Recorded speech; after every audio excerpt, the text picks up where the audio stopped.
ஒரு ஊர்ல ஒரு ஆள் இருந்தான். தையல் கடை வச்சிருந்தான். அவங்கிட்ட ஒருத்தன் ஒரு சட்டை துணி எடுத்து கொடுத்து தைக்க சொல்லியிருந்தான். வர்ற சனிக்கிழமை வா வந்து வாங்கிட்டு போ அப்படின்னு அவன் சொல்லியிருந்தான். அதே மாதிரி இவன் வந்தான். அவன் தச்சு வச்சிருந்த சட்டையை கொடுத்தான். இவன் வாங்கி அங்கேயே போட்டு பார்த்தான். கை நீளம் ஒண்ணுக்கு ஒண்ணு வித்தியாசமா இருந்தது. வலது கை இடது பக்கத்தை விட நீளம் குறைச்சலா இருந்தது. அவன் முணுமுணுக்க ஆரம்பிச்சுட்டான். என்ன இது இப்படி தைச்சுட்டியேன்னு. இதுக்கு அவன் சொன்னான், ஐயோ இதுக்காகவா சங்கடப்படுறீங்க, வலது கையை மட்டும் கொஞ்சம் உள்ள இழுத்தாப்புல வச்சுக்கிட்டீங்கன்னா சரியா போகுது. மற்றபடி அந்த சட்டையில உள்ள கலை அம்சத்தை கவனிங்க, எவ்வளவு அற்புதமா தச்சிருக்கேன் பாருங்க. ஒரு சின்ன குறைய இப்படிலாம் பொருட்படுத்த வேண்டியதில்லை. நான் சொன்னது மாதிரி கையை கொஞ்சம் உள்ள இழுத்தது மாதிரி வச்சுக்கிட்டு நடந்து போங்க, ஜோரா இருக்கும் அப்படின்னா. அவனும் யோசிச்சு பார்த்தான். சரியான யோசனையா தான் தோணுச்சு. கொஞ்சம் முயற்சி பண்ணி வலது கையை கொஞ்சம் உள்ள இழுத்து சட்டை சரியா இருக்கிறது மாதிரி பண்ணிட்டான். இப்போ மறுபடியும் ஒரு பிரச்சனை. வலது கையை உள்ள இழுத்த மாதிரி அப்படியே வச்சுக்கிட்டதும் முதுகு பக்கம் கொஞ்சம் துணி தளர்த்தியா தொங்குறது மாதிரி தெரிஞ்சது. என்ன இது முதுகு பக்கம் துணி குவிஞ்சுட்டுதே தொங்குதே அப்படின்னா மறுபடியும், அடடா இதுக்காகவா கவலைப்படுறீங்க, உடம்ப அதுக்கு தகுந்த மாதிரி கொஞ்சம் வளைச்சிக்கிட்டா சரியா போடுது. இதுக்காக அந்த அழகான தையலை பிரிச்சு அதுல உள்ள கலை அம்சத்தை கெடுக்கிறதுக்கு என் மனசு இடம் தரல. எவ்வளவுக்கு தளர்த்தியா இருக்கோ அவ்வளவுக்கு கொஞ்சம் உடம்ப வளைச்சி அப்படி குனிஞ்சது மாதிரி போங்க போதும் அப்படின்னா. அதுவும் நல்ல யோசனையா தான் பட்டுது இவனுக்கு. சரின்னு சொல்லிவிட்டு புறப்பட்டான். தெருவில் இறங்கினா, கையை கொஞ்சம் உள்ள இழுத்தான், உடம்ப கொஞ்சம் முன்னால வளைச்சான், சட்டைக்கு தகுந்த மாதிரி உடம்ப பண்ணிட்டான், மெதுவா நடந்து போறான். இப்போ எதிரில் இன்னொருத்தன் வரான். இவனை பார்க்கறான். இவன் போட்டிருக்கிற சட்டையை பார்க்கறான். ஆஹா அற்புதம்ங்கிறான். சும்மா சொல்லக்கூடாது, ரொம்ப நல்லா இருக்கு, நிச்சயமா இது இந்த ஊர் மேல தெருவில் இருக்கிற ஒருத்தன் இருக்கானே அவன் தச்சதா தான் இருக்கணும் அப்படின்னா. இதை கேட்டதான் அவனுக்கு ஆச்சரியம். எப்படி அவ்வளவு கரெக்டா கண்டுபிடிச்சிங்க அப்படின்னு கேட்டிருக்கான். இதுக்கு அந்த வழிபோக்கன்னு சொன்னானா, அவன் ரொம்ப கெட்டிக்காரன். உங்களை மாதிரி உடம்பும் கையும் வளைஞ்சு போன ஒரு ஆசாமிக்கு அவனை தவிர வேற யாராலேயும் இவ்வளவு பொருத்தமான ஒரு சட்டையை தைக்க முடியாது அப்படின்னானா. பாருங்க, அவனுக்காக இவன் அனுசரிக்க போய் இவனோட நிலைமை எப்படி ஆயிடுது பாருங்க. இதே மாதிரி தான் சில சடங்குகளும் சம்பிரதாயங்களும் நம்மளை கோமாளி ஆக்கி விட்டுரும். எதுவா இருந்தாலும் அதுல அறிவுபூர்வமான அணுகுமுறை அவசியம். ஒரு நர்ஸ் அவசரமா ஓடி டாக்டர் கிட்ட சொல்லிச்சான், டாக்டர் ஒரு தப்பு நடந்து போச்சு, 10ஆம் நம்பர் பெட்ல இருக்கிற பேஷண்ட்டுக்கு காலில் ஆபரேஷன் பண்றதுக்கு பதிலாக கையில் ஆபரேஷன் பண்ணி விட்டீங்க.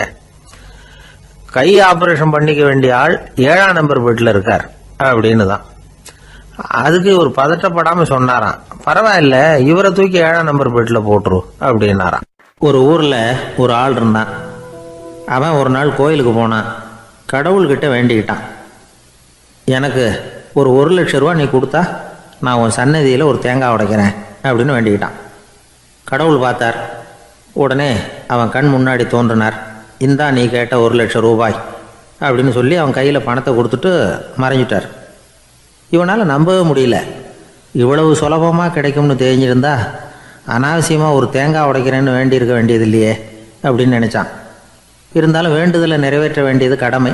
அதுக்காக என்ன பண்ணான், பக்கத்தில் ஒரு கடைக்கு போனான். ஒரு தேங்காயை கையில் எடுத்தான். இது என்ன விலைன்னு கேட்டான். 5 ரூபான்னார் கடையில் இருந்தவர். அதிகமாக இருக்குதே விலைன்னா. அப்படின்னா ஒன்று செய்யுங்க, அடுத்த ஊருக்கு போங்க, அங்கே தென்னந்தோப்பு அதிகம், அதனால் அங்கே இதை விட குறைஞ்ச விலைக்கு கிடைக்கும் அப்படின்னார். சரின்னு அடுத்த ஊருக்கு கிளம்புனான். அங்கே போய் விசாரித்தான். ஒரு தேங்காய் 3 ரூபாய் விலைன்னாங்க. இதுவும் அதிகமாக தெரியுதேன்னா. அப்படின்னா ஒன்று செய்ய, அதோ அந்த ஆற்று ஓரமாக ஒரு தென்னை மரம் இருக்கு பார், அதில் நீயே ஏறி பறிச்சுக்கோ, ஒரு தேங்காய்க்கு 1 ரூபா கொடுத்தா போதும் அப்படின்னார் அந்த தோப்புக்கு சொந்தக்காரரு. இவனுக்கு மரம் ஏற தெரியாது, இருந்தாலும் ஆசை யார விட்டுது, விலை சல்லிசா இருக்குதே. ஆற்று ஓரம் போனால் தட்டு தடுமாறி அந்த மரத்தில் ஏறினா அந்த தென்னை மரம் வளைஞ்சி ஆற்று பக்கம் போய் அப்புறம் நிமிர்ந்து இருந்தது. அதாவது மரத்தின் உச்சி சரியாக ஆற்றுக்கு நடுவில் இருந்தது. ஆற்றுல வெள்ளம் கரை புரண்டு ஓடிக்கிட்டு இருக்கு. இவன் கடவுள் கொடுத்த 1,00,000 ரூபாயை மடியில் வச்சு இறுக்கி கட்டிக்கிட்டான். உச்சிக்கு போய் காய் பறிக்கிற சமயத்தில் காற்றும் மழையும் பலமாக கலந்து அடிக்க ஆரம்பிச்சுட்டுது. கால் வழுக்கி விட்டுட்டுது. இவன் சடார்னு ஒரு தென்னை மட்டையை பிடிச்சிக்கிட்டு தொங்க ஆரம்பிச்சிட்டான். கீழே பயங்கரமான வெள்ளம். மடியில் 1,00,000 பணம், என்ன செய்யறதுன்னு தவிக்கிறான். இந்த சமயம் கரையில் ஒரு யானை பாகன் யானையை குளிப்பாட்டிக்கிட்டு இருக்கிறான். அது அவன் கண்ணில் பட்டுது. ஐயா ஒரு உதவின்னு கத்துனான். அவன் என்ன செய்யணும்னு கேட்டான். உன் யானையை மெதுவாக இங்கே அழைச்சிட்டு வா, எனக்கு நேராக கீழே நிறுத்து, என் காலை பிடிச்சி மெதுவாக கீழே இறக்கி விட்டுரு, என் மடியில் இருக்கிற பணத்தில் உனக்கு 10,000 தரேன் அப்படின்னா. அவன் பார்த்தான், காலை கையை பிடிச்சா கூட எவனும் இந்த காலத்தில் 10 ரூபாய்க்கு மேலே தரமாட்டேங்கிறான், இவன் காலை பிடிச்சா 10,000 தர்றேங்கிறான் அப்படின்னு யோசனை பண்ணான். உடனே யானையை கொண்டுட்டு போனான். அவனுக்கு நேராக கீழே நிறுத்தினான். அவன் காலை பிடிச்சான். அவ்வளவுதான். அந்த நேரம் பார்த்து யானை மெதுவாக நடந்து அப்பால் போட்டுது. இப்போ யானை பாகன் அவன் காலை கெட்டியாக பிடிச்சிக்கிட்டு தூங்குறான். பரிதாபமாக மேலே பார்க்குறான். அவன் மட்டையை பிடிச்சிக்கிட்டு தூங்குறான். இப்போ யானை பாகன் சொல்கிறான், தம்பி மட்டையை விட்டுறாத, கெட்டியாக பிடிச்சிக்கோ, நான் உனக்கு 10,000 தரேன், இதோ மடியில் தான் வச்சுருக்கேன்னா. மேலே தொங்குறவனுக்கு இந்த நிலைமையிலேயும் ஒரு சந்தோஷம், மேற்கொண்டு ஒரு 10,000 நமக்கு கிடைக்கும் போல இருக்கே அப்படின்னு. இந்த சமயத்தில் ஒருத்தன் ஒட்டகத்தை ஓட்டிகிட்டு வந்தான் அந்த பக்கமாக குளிப்பாட்டுறதுக்கு. யானை பாகம் பார்த்துட்டான். ஐயா ஒட்டகக்காரரே, அதை இங்கே கொண்டுட்டு வா, எங்கள் காலை பிடிச்சி பத்திரமா இறக்கி விடு, நாங்கள் பணம் கொடுக்குறோம்னா. அவனும் பணத்துக்கு ஆசைப்பட்டு வந்தான். அவன் காலை பிடிக்கிற சமயம் ஒட்டகமும் நழுவி போட்டுது. இப்போ 3 பேருமே வரிசையாக தொங்குறாங்க. ஒட்டகக்காரன் கத்துறான், தம்பி மட்டையை விட்டுறாத, கெட்டியாக பிடிச்சிக்கோ, நான் என் மடியில் இருக்கிற 5,000 உனக்கு தந்துடுறேன்னா. மேலே தொங்குறவனுக்கு இன்னமும் சந்தோஷம், இவனும் பணம் தர்றேங்கிறான் அப்படின்னா இன்றைக்கி நமக்கு மொத்த பண வரவு எவ்வளவு அப்படின்னு ஒவ்வொன்றா கூட்டி பார்க்க ஆரம்பித்தான். மனக்கணக்கு சரியாக வரல. அதனால் அப்படியே விரலை விட்டு எண்ண ஆரம்பித்தான். அவ்வளவுதான். மட்டையை விட்டுட்டு கை நழுவி வந்துட்டுது. 3 பேரும் பொத்துன்னு ஆற்றுல விழுந்தாங்க. படாத பாடுபட்டு தட்டு தடுமாறி கரைக்கு வந்து சேர்ந்தாங்க. 3 பேர் மடியில் இருந்த பணமும் ஆற்றோட போட்டுது. பேராசை பெருநஷ்டம் அப்படின்னு ஒரு பழமொழி இருக்குல்ல, அதை விளக்கறதுக்காக சொல்லப்பட்ட கதை இது. இந்த காலத்தில் ஒருத்தர் ஒரு நீச்சல் குளத்தில் நீச்சல் அடிச்சுக்கிட்டு இருக்கிறார். காவலுக்கு இருந்தவர் அதை கவனிச்சுட்டார். கரையிலேருந்து சத்தம் போட்டாராம், இதோ பாருங்க, இங்கே ராத்திரி 8 மணிக்கு மேலே நீச்சல் அடிக்கிறது சட்டப்படி குற்றம், அதுக்கு அனுமதி கிடையாது, தெரியாதா உங்களுக்கு அப்படின்னாராம்.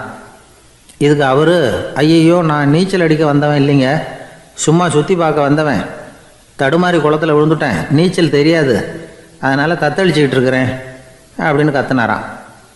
கரையில் இருந்தவர் பார்த்தார். ஓ அப்படின்னா சரி, அதுக்கு ஒன்றும் தடை இல்லை அப்படின்னு சொல்லிவிட்டு அவர் பாட்டு நடந்து போயிட்டாராம். தான் மட்டும் வாழ்ந்தா போதும் அப்படின்னு நினைக்கிறவங்க உண்டு.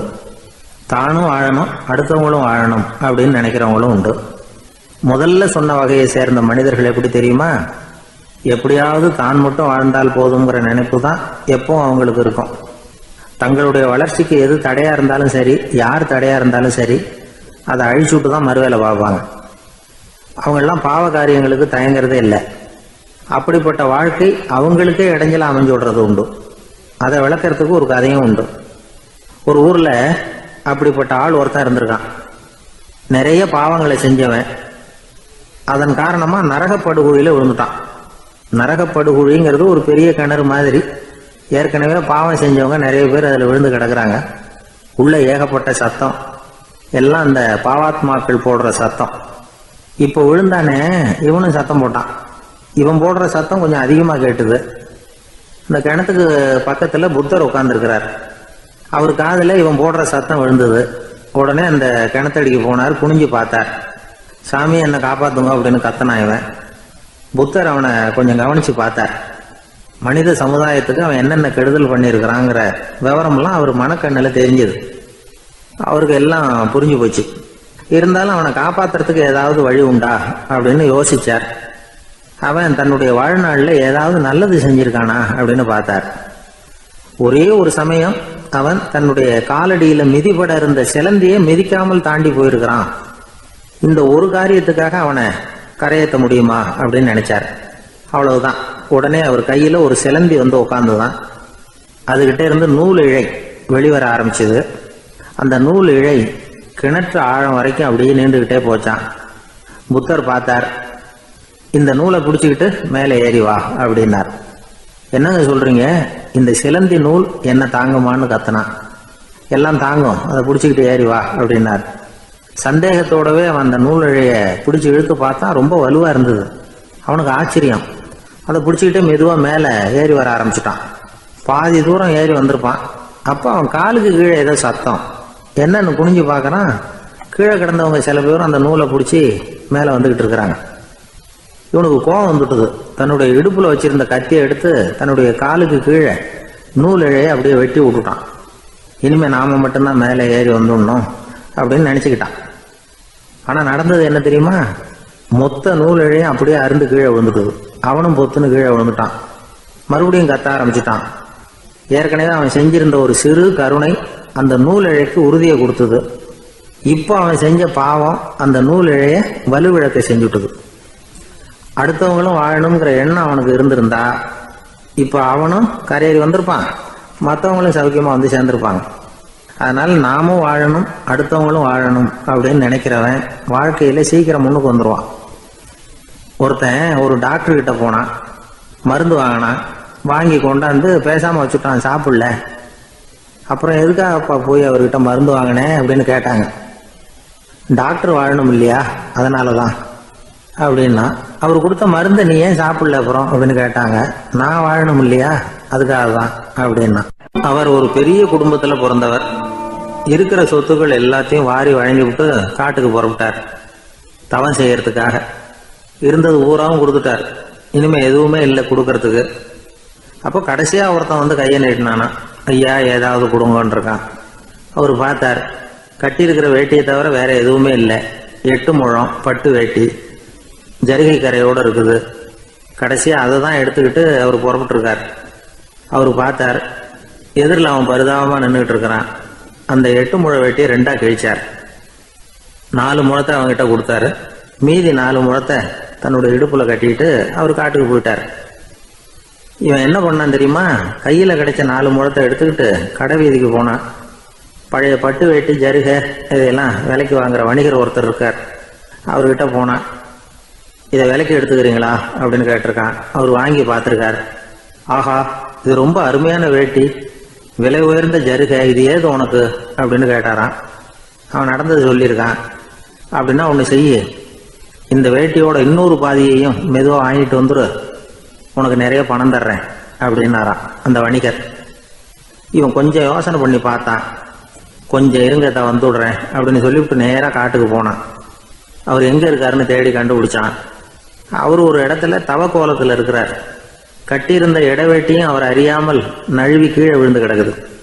இவனுக்கு ரொம்ப வசதியாக போச்சு. அவரை கேட்க வேண்டிய அவசியமே இல்லை. மெதுவாக சத்தம் போடாமல் அடி மேலே அடி வச்சு நெருங்கினான். அவர் கண்ணை மூடிக்கிட்டு அவர் பாட்டு நின்றுட்டு இருக்கிறார். இவன் மெதுவாக போய் கீழே கிடந்த அந்த துணியை எடுத்துக்கிட்டு சத்தம் போடாமல் திரும்பி நடந்தான். ஒரு 2-3 அடி எடுத்து வச்சிருப்பான். அப்படி ஓட ஆரம்பிக்கிற சமயத்தில் அவன் காலில் கீழே கிடந்த முள்ளு ஒன்று நறுக்குன்னு தச்சு விட்டுது. வலி தாங்க முடியாமல் அம்மான்னு கத்திருக்கான். இந்த சத்தத்தினால கண்ணை மூடி நின்றுகிட்டு இருந்த அவரோட தவம் கலைஞ்சது. மெல்ல கண்ணை திறந்து பார்க்கிறார். தன் இடையில இருந்த வேட்டி அவன் கையில் இருக்கு. இப்போ அவர் நினைக்கிறார், என்ன நினைக்கிறாருன்னா, இந்த வேட்டி மீது நான் வைத்த ஆசையல்லவா அவனை திருடனாக ஆக்கி விட்டது அப்படின்னு நினைச்சாராம். இந்த வேட்டி மேல நாம வச்ச ஆசை அவனை திருடும்படி ஆக்கிவிட்டதே அப்படின்னு நினைச்சாராம். இது எப்பேற்பட்ட மனநிலை அப்படிங்கிறத கொஞ்சம் யோசனை பண்ணி பாருங்க. தான் ஒரு பொருள் மேல வச்ச பற்று இன்னொரு மனிதன் திருடனாக ஆகிறதுக்கு காரணம் ஆயிட்டுதேன்னு நினைக்கிறார். அப்படி நினைச்ச அந்த பெரியவர் யார் தெரியுமா? அவர் தான் மகாவீரர். இழந்துட்டேங்கிறிய, நீ என்னத்தை கொண்டுகிட்டு வந்த எங்க இழந்துடுறதுக்கு? நீ என்னத்தை உண்டாக்குன இது அழிஞ்சுட்டுதுன்னு சொல்றதுக்கு? இதுதான் அவருடைய சிந்தனை. இன்றைக்கு நம்ம சிந்தனையெல்லாம் வேற மாதிரி இருக்குது. ஒருத்தன் நடுத்தருவில் உட்காந்து அழுதுகிட்டு இருந்தான். அந்த வழியா வந்தவர் ஒருத்தர், ஏன்பா அழறேன்னு கேட்டாராம். 5 ரூபா சார், இந்த இடத்துல விழுந்துட்டுது, ரொம்ப நேரமா தேடுறேன், கிடைக்காது போல இருக்கு அப்படின்னு சொல்லிவிட்டு அழறான். எப்போ தொலைஞ்சதுன்னு கேட்டாராம் அவரு. அது எனக்கு தெரியாது சார், பணத்தை தொலைச்சவன் தேடி பார்த்துட்டு போயிட்டான், நான் அவனுக்கு பின்னாடி தேட வந்தவன் அப்படின்னு நானாம் இவன். நம்மள மாதிரி ஒரு ஆசாமி அவன் நம்மள மாதிரியே கற்பனை பண்ணான். அதாவது நாம தான் இந்த உலகத்துல ரொம்பவும் கஷ்டப்படுறோம், மற்றவங்க எல்லாம் சந்தோஷமா இருக்கிறாங்க அப்படின்னு அவன் நினைச்சுக்கிட்டான். அவன் ஒரு நாள் கடவுளை வேண்டிக்கிட்டானா, சுவாமி, இந்த உலகத்துல எவ்வளவோ பேர் இருக்கிறாங்க, ஒவ்வொருத்தருக்கும் ஒவ்வொரு விதமான கஷ்டம் இருக்கலாம், ஒத்துக்கிறேன். இருந்தாலும் எனக்கு அது கொஞ்சம் அதிகமா இருக்கிறது மாதிரி தெரியுது. அதனால நீங்க எனக்காக ஒரு சின்ன உதவி செஞ்சா போதும். அது வேற ஒண்ணும் இல்லை, என்கிட்ட இருக்கிற துயரங்களை இன்னொருத்தர் யாருகிட்டயாவது கொடுத்துருங்க, அவர்கிட்ட இருக்கிற துயரங்களை என்கிட்ட மாத்தி கொடுத்துருங்க. ஒரு மியூச்சுவல் டிரான்ஸ்பர், அவ்வளவுதான். அப்படி பண்ணிவிட்டா போதும் அப்படின்னு வேண்டிக்கிட்டானான். அன்னைக்கு ராத்திரியே அவன் ஒரு கனவு கண்டிருக்கான். வானத்திலிருந்து ஒரு குரல் கேட்டிருக்கு. அது என்ன சொல்லிச்சு தெரியுமா? ஏ ஜனங்களே, எல்லாரும் அவங்க கஷ்டங்களை ஒரு பையில போட்டு எடுத்துக்குங்க. அப்படி எடுத்துக்கிட்டு நேரா இந்த ஊர் எல்லையில இருக்கிற கோயிலுக்கு வந்து சேருங்க அப்படின்னு அந்த குரல். ஆஹா, கடவுள் நம்ம பிரார்த்தனைக்கு செவி சாய்ச்சுட்டார் அப்படின்னு சந்தோஷப்பட்டான் இவன். உடனே என்ன பண்ணா, தன்கிட்ட இருந்த கஷ்டத்தையெல்லாம் ஒரு சாக்கு பையில போட்டு எடுத்துக்கிட்டான். வீட்டை விட்டு வெளியில வந்தான். தெருவில் இறங்கி நடக்கிறான். அங்க பார்த்தா ஏகப்பட்ட பேர் ஆளுக்கு ஒரு பைய தூக்கிக்கிட்டு கோயிலுக்கு போயிட்டு இருக்கிறாங்க. சில பேர் மூட்டையா கட்டி தலையில சுமந்துக்கிட்டு போயிட்டு இருக்கிறாங்க. இவன் பார்த்தான். இவனுக்கு ரொம்ப ஆச்சரியமா இருந்தது. ஏன்னா எல்லாரும் வச்சிருக்கிற பைய இவன் பைய விட பெருசா இருந்தது. இவன் பை தான் இருக்கிறதுலயே கொஞ்சம் சின்னதா தெரிஞ்சது.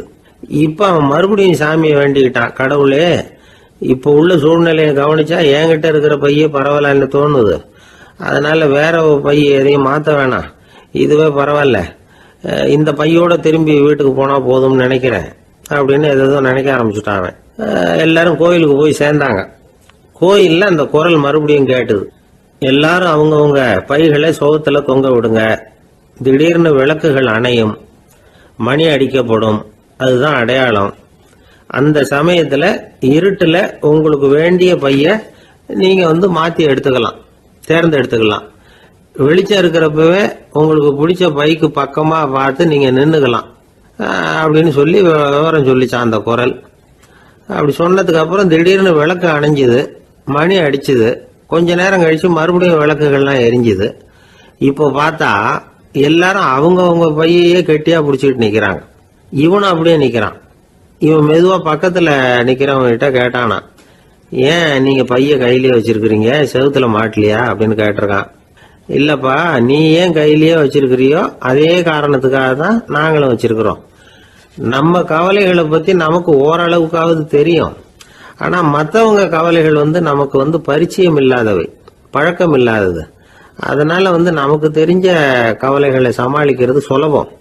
தெரியாததை சமாளிக்கணும்னா மறுபடியும் ஆரம்பத்திலிருந்து ஆரம்பிக்கணும். அதனால பழைய நண்பர்களோட வாழறது தான் மேல் அப்படின்னு ஆனான்.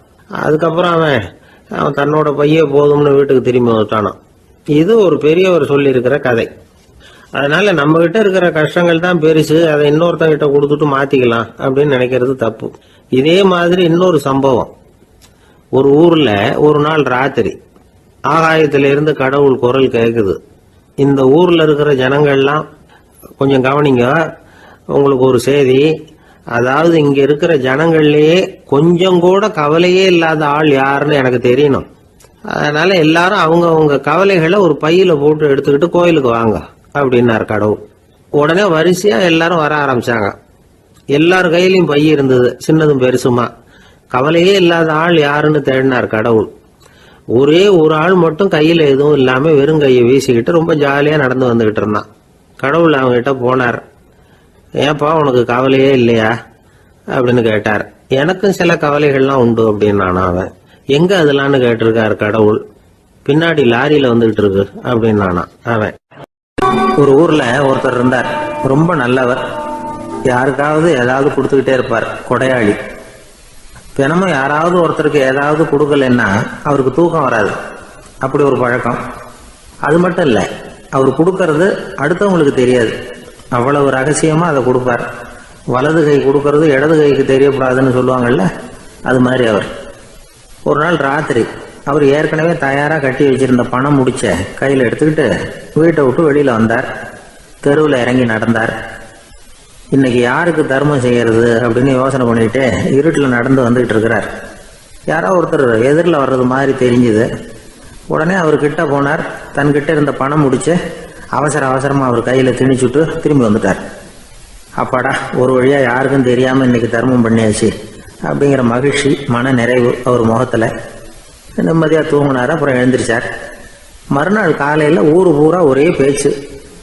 என்ன பேச்சுன்னா, நேற்று ராத்திரி ஒரு திருடன் கையில யாரோ பணத்தை கொடுத்துட்டு போயிருக்கிறாங்க அப்படின்னு எல்லாரும் பேசிக்கிட்டு இருக்கிறாங்க. இதை கேள்விப்பட்டதும் அந்த பெரியவருக்கு ரொம்ப வருத்தமா போச்சு. அடடா, போயும் போயும் ஒரு திருடனுக்கா உதவி பண்ணியிருக்கிறோம், பிரயோஜனம் இல்லாமல் போட்டுதே அப்படின்னு நினைச்சார். சரி, இன்னைக்கும் யாருக்காவது உதவி பண்ணணும் அப்படின்னு முடிவு பண்ணினார். ராத்திரி நேரம் வந்தது. இவர் வழக்கம் போல தெருவில் இறங்கி நடந்தார். கையில் பணம் முடிச்சு. எதிரில் ஒரு பெண் உருவம் மங்கலாக தெரிஞ்சது. இவர் உடனே அந்த பெண்கிட்ட பணத்தை கொடுத்துட்டு திருப்தியாக திரும்பி வந்துட்டார். மறுநாள் காலையில் ஊர் பூரா என்ன பேசிக்கிட்டாங்க தெரியுமா? நேற்று ராத்திரி நெறி தவறி நடக்கிற ஒரு பெண்ணின் கையில் யாரோ பணத்தை வச்சுட்டு போயிருக்கிறாங்க அப்படின்னு எல்லாரும் பேசிக்கிறாங்க. அடடா, இன்னைக்கும் தவறுதலாக நடந்து போச்சு அப்படின்னு ஒரு வருத்தப்பட்டார். இருக்கட்டும், இன்னைக்கும் ஏதாவது தர்மம் பண்ணுவோம் அப்படின்னு நினச்சிக்கிட்டாரு. 3வது நாள் ராத்திரியும் புறப்பட்டார். இப்பவும் எதிரில் ஒருத்தர் வந்தார். இவர் பணத்தை கொடுத்தார், திரும்பி வந்துட்டார். மறுநாள் மக்கள் என்ன பேசிக்கிட்டாங்கன்னா, நேற்று ராத்திரி ஒரு செல்வந்தர் கையில் யாரோ பணத்தை கொடுத்துட்டு போயிருக்கிறாங்க அப்படின்னு பேசிக்கிட்டாங்களாம். அவருக்கு ரொம்ப வருத்தமாக போட்டுது. என்ன இது தினம் இப்படி ஆகிட்டு இருக்குதே அப்படின்னு நினச்சிக்கிட்டே படுத்து தூங்கினார். அன்னைக்கு ராத்திரி ஒரு கனவு. அந்த கனவுல இறைவன் வந்து சொன்னாராம், இதை பாருப்பா, நீ கொடுத்த தர்மம் வீணா போயிடல. உன்கிட்ட பணம் வாங்கின அந்த திருடன் திருந்திட்டான், அந்த பொண்ணும் திருந்திட்டா, அந்த செல்வந்தனும் கொடையாளி ஆயிட்டான், எல்லாருக்கும் உதவி பண்ண ஆரம்பிச்சுட்டான் அப்படின்னு சொன்னாராம். இந்த கதையை சொன்னவர் யாருன்னா நபிகள் நாயகம். இதுல உள்ள கருத்து என்னன்னா, நல்ல மனசோட தர்மம் பண்ணுனா அது வீணா போறதில்லை. இன்னொரு கருத்து, தர்மம் வந்து தன்னை மட்டுமல்ல அடுத்தவங்களையும் தீமையிலிருந்து காப்பாற்றும். இதுதான் நாம புரிஞ்சுக்க வேண்டியது. இந்த காலத்திலையும் இது மாதிரி சில சம்பவங்கள் நடக்கிறது உண்டு. ஒரு பெரியவர் இருட்டில் நடந்து வந்துகிட்டு இருந்தாரு. எதிரில் வந்த ஒருத்தன் வலுக்கட்டாயமா ஒரு கையை பிடிச்சி ஒரு பண முடிப்பை கொடுத்து வச்சுக்க சொல்லிவிட்டு விலகி போயிட்டான்.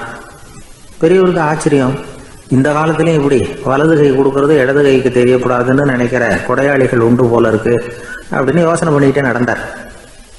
கொஞ்சம் தூரம் போயிருப்பாரு. அதுக்குள்ள அதே ஆள் திரும்பி வந்தான். கொடுத்த பண முடிப்பை திருப்பி கொடுங்க அப்படின்னு கேட்டு வாங்கிட்டான். இவருக்கு ஒன்றும் புரியல. ஏன் இப்படி பண்றேன்னார். அது ஒன்றும் இல்லைங்க, கொஞ்ச நேரம் இதை உங்ககிட்ட கொடுத்து வச்சிருந்தேன், அவ்வளவுதான் அப்படின்னா. ஏன்னு கேட்டார். என்னை பின்னாடி போலீஸ் தேடிக்கிட்டு வந்துகிட்டு இருக்குது, அதுதான் அப்படி பண்ணேன், இப்போ போயிட்டுது, இனிமே ஒன்றும் பயம் இல்லை அப்படின்னு சொல்லிவிட்டு அவன் பாட்டுக்கு நடந்து போறான். நாட்டில் நல்லவங்க ஒருத்தர் 2 பேர் இருக்கிறதுனால தாங்க மழையே பெய்யுது அப்படின்னு சொல்றது உண்டு. நல்லார் ஒருவர் உளரேல் அவர் பொருட்டு எல்லாருக்கும் பெய்யும் மழை. சில சமயம் ரொம்ப பேர் திடீர்னு நல்லவங்களாகிடுவாங்க போல இருக்கு. அதனால தான் விடாமல் பேய் மழையாக கொட்டி தீர்த்துடுது. எல்லாரும் நல்லவங்களாகிட்டா உலகமே தாங்காது போல இருக்க. அப்பப்போ ஒருத்தர் 2 பேர் நல்லவங்களாகணும், அப்போ தான் சீராக மழை பெய்யும். மாதத்துக்கு 3 பேர் நல்லவங்களானா மாதம் மும்மாரி பொழியும். இதெல்லாம் வேடிக்கை பேச்சு. இப்போ இதெல்லாம் ஒரு பக்கம் இருக்கட்டும். இப்போ விஷயத்துக்கு வருவோம். ஒரு கும்பலில் நல்லவன் யார் அப்படிங்கிறத எப்படி கண்டுபிடிக்கிறது? இதுக்கு ஒரு வேடிக்கை கதை உண்டு. என்னுடைய நண்பர் ஒருத்தருக்கு அவங்க பாட்டியம்மா சொன்ன கதையும் அது. அது என்ன கதைன்னா, ஒரு ஊரில் ஒரு சமயம் பலமான மழை பெய்ய ஆரம்பிச்சுட்டு தான். இடி மின்னல் ரொம்ப கடுமையாக இருந்திருக்குது. ஆரம்பித்த மழை வர வர கடுமையாக ஆகிட்டு இருக்குதே தவிர நிற்கிற பாடாக தெரியல. ஊர் ஜனங்கள்லாம் பார்த்தாங்க. இதுக்கு மேலேயும் வீட்டு உள்ள இருந்தால் ஆபத்துங்கிறத புரிஞ்சுக்கிட்டாங்க. ஏன்னா வீடெல்லாம் இடிஞ்சி விழுந்துருமோங்கிற பயம். உடனே எல்லாரும் புறப்பட்டு ஊருக்கு பொதுவாக இருந்த ஒரு மண்டபத்தில் போய் தங்கிக்கிட்டாங்க. மின்னல் கடுமையாக இருந்தது. இடி எந்த நேரத்துலையும் விழலாம்ங்கிற நிலைமை. எப்போ விழலாம்னு பார்த்துக்கிட்டு இருக்குது. அந்த மண்டபத்தில் இருந்த ஜனங்கள் மனசுக்குள்ள ஒரு பயம். நம்ம கூட்டத்தில் யாராவது ஒரு கெட்டவன் பாவம் பண்ணவன் இருந்தால் கூட இடி வந்து இந்த மண்டபத்தில் விழுந்துரும், அது எல்லாருக்கும் ஆபத்து அப்படின்னு நினச்சாங்க. சரி, இதுக்கு என்ன பண்ணலாம் அப்படின்னு யோசனை பண்ணாங்க. அந்த கூட்டத்தில் ஒரு பெரியவர் இருந்தார். அவர் ஒரு யோசனை சொன்னார். இதை பாருங்க, அதுக்கு ஒரு வழி இருக்குது. அதோ எதிர்த்தாப்புல கொஞ்சம் தூரத்தில் ஒரு உயரமாக மரம் ஒன்று இருக்குது பாருங்க. பொதுவாக இடி வந்து சுலபமாக விழறது அது மாதிரி உயரமான மரத்தில் தான். நம்ம கூட்டத்தில் இருக்கிறவங்க எல்லாரும் ஒவ்வொருத்தராக போய் அந்த மரத்தை தொட்டு விட்டு திரும்பி வந்துடணும். நம்மள பாவம் பண்ணவன் யாரோ அவன் அந்த மரத்தை தொடுற சமயத்தில் இடி விழுந்துடும், அவன் மட்டும் போயிடுவான், மண்டபத்தில் இருக்கிற நாமெல்லாம் பொழைச்சிக்கலாம் அப்படின்னு ஐடியா கொடுத்தார் அந்த பெரியவர். இது நல்ல யோசனையாக பட்டது. எல்லாரும் ஒத்துக்கிட்டாங்க. ஒவ்வொருத்தராக போய் அந்த மரத்தை தொட்டு விட்டு திரும்பி வந்தாங்க. இடி எதுவும் விழலை. இன்னமும் பாவம் பண்ண ஆசாமி அதை போய் தொடலை போல இருக்கு அப்படின்னு நினச்சிக்கிட்டாங்க.